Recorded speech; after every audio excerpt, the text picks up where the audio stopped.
અરે આપી દે પોતાના પતિને અને આપી દે સંતાનોને થોડા. આ માની જિંદગી શું હોય સાહેબ?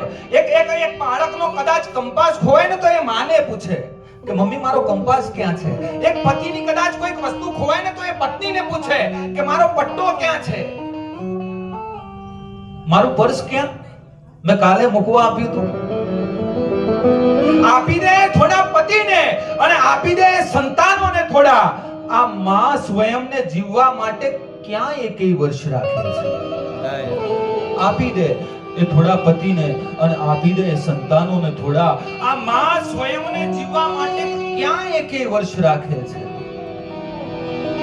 અને છેલ્લે કવિ બહુ સુંદર વાત કરે છે કે ચોર ખીચામાં એ બધા જ આંસુઓને સંતાડી રાખે છે.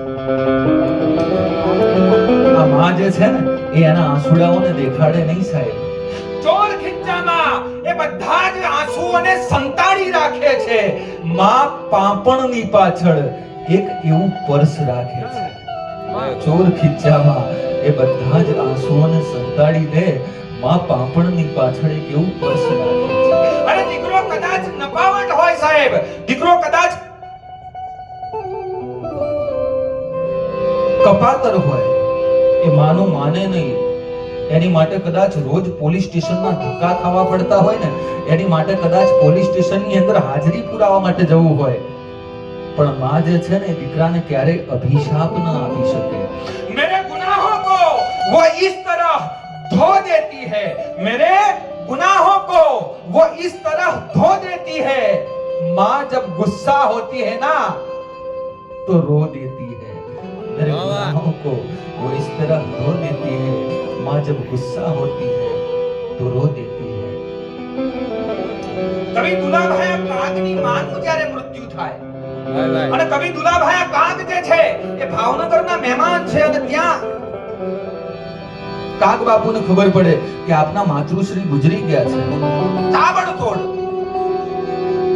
એમ કહેવાય એ પોતાના માદરી વતન પહોંચે છે, મજાદર પહોંચે છે અને મજાદરની અંદર જઈ અને દુલાભાઈ કાગ એ જે માનું મૃત્યુ થયું છે એ માના શબને પોતાના ખોળાની અંદર લે, એ માનું માથું પોતાના ખોળાની અંદર મૂકે અને પછી એક દુલાભાઈ કાગ માં માટે દુહાઓ લખે છે કે મોઢે બોલું માં ત્યાં તો મને સાચે જ નાનપણ સાંભળે, પછી મોટપ કેરી મજા જોન કડવી લાગે કાગડા. મોટા કરી અને માં તે તારા ખોળેથી ઘરતા કર્યા, અરે ફરી ખોળો ખુંદવા કરને બાળક કાગડા.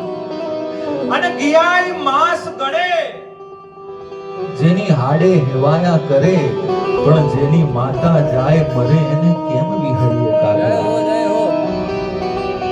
અને ભગવતો ભજતા તો માહેશ્વર આવીને મળે. ભગવતો ભજતા તો માહેશ્વર આવીને મળે. કોઈ પરમાત્માનો સારો ભક્ત હોય, કોઈ પરમાત્માનું સારું ભજન કરતો હોય, પરમાત્માની અંદર એમ કહેવાય એકલીન થઈ ગયો હોય, એને દર્શન આપવા માટે પરમાત્માએ આવવું પડે. ભગવતો ભજતા તો માહેશ્વર આવી અને મળે, પણ મળે ને એક માં, ઈ તો કરોડો ઉપાય કાગડા. માના મળે સામે.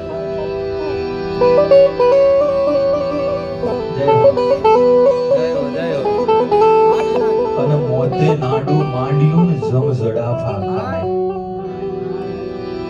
આ જે જીવ છે એ જીવને લેવા માટે યમરાજ આવી ગયા હોય. યમ કે હું લઈ જાઉં, જીવ કે હું ન જાઉં, યમ કે હું લઈ જાઉં, જીવ કે હું ન જાઉં, બરાબર એ પરિસ્થિતિ હોય. મોતે નાડું માંડ્યું ને જમઝડાફા ખાય. તોય જેને છોરુડાની ચિંતા થાય એને કેમ પીધું કાગડા. 2 મિનિટ બંધ રાખો, થોડી વાર પછી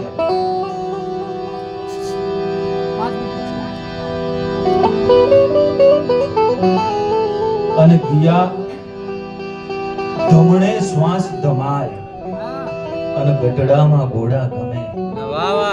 એક પછી એક એમ કહેવાય શ્વાસોની ગણતરી શરૂ થઈ ગઈ હોય. આ છેલ્લો, આ છેલ્લો, આ છેલ્લો, ધમણે શ્વાસ ધમાય અને ગટડામાં ઘોડા ગમે. તોય જેને છોરુડાની ચિંતા થાય એને કેમ વિહરીએ કાગડા.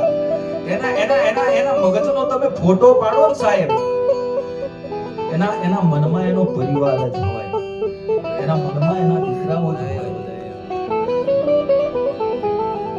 એ મૃત્યુશૈયા ઉપર પડી જે છે ને એ પોતાના દીકરાઓની માટે બાધાઓ લેતી હોય, પોતાના દીકરાઓની માટે માનતાઓ માનતી હોય. અને એટલા માટે મનોહર રાણાનો એક બહુ સુંદર શેર છે સાહેબ કે એ અંધેરે દેખ લે કે મુંહ તેરા કાલા હો ગયા. ए अंधेरे देख ले, अरे मुंह तेरा काला हो गया. माँ ने आंखें खोल दी और घर में उजाला हो गया. माँ ने आंखें खोल दी, घर में उजाला हो गया. अरे જેની આંખ ખુલે એને અજવાળું થાય. બહુ નાનો એવો એક પ્રસંગ લઈ અને ભાઈ શ્રી કલ્પેશભાઈ કટારિયાને મારે વિનંતી કરવી છે. આ માં શું પાત્ર છે સાહેબ? બહુ જ ટૂંકમાં એક પ્રસંગની રજૂઆત કરી નાખો. ગામડું ગામ છે.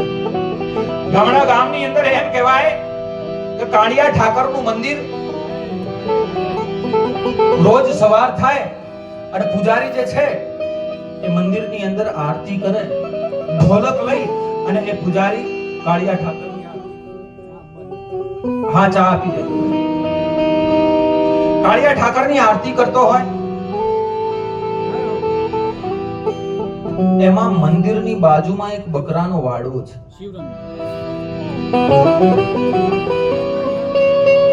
સવાર પડે અને પૂજારી જે છે ઢોલક લઈ અને બરાબર એમ કહેવાય કાળિયા ઠાકરની આરતી કરતો હોય, બાજુની અંદર જે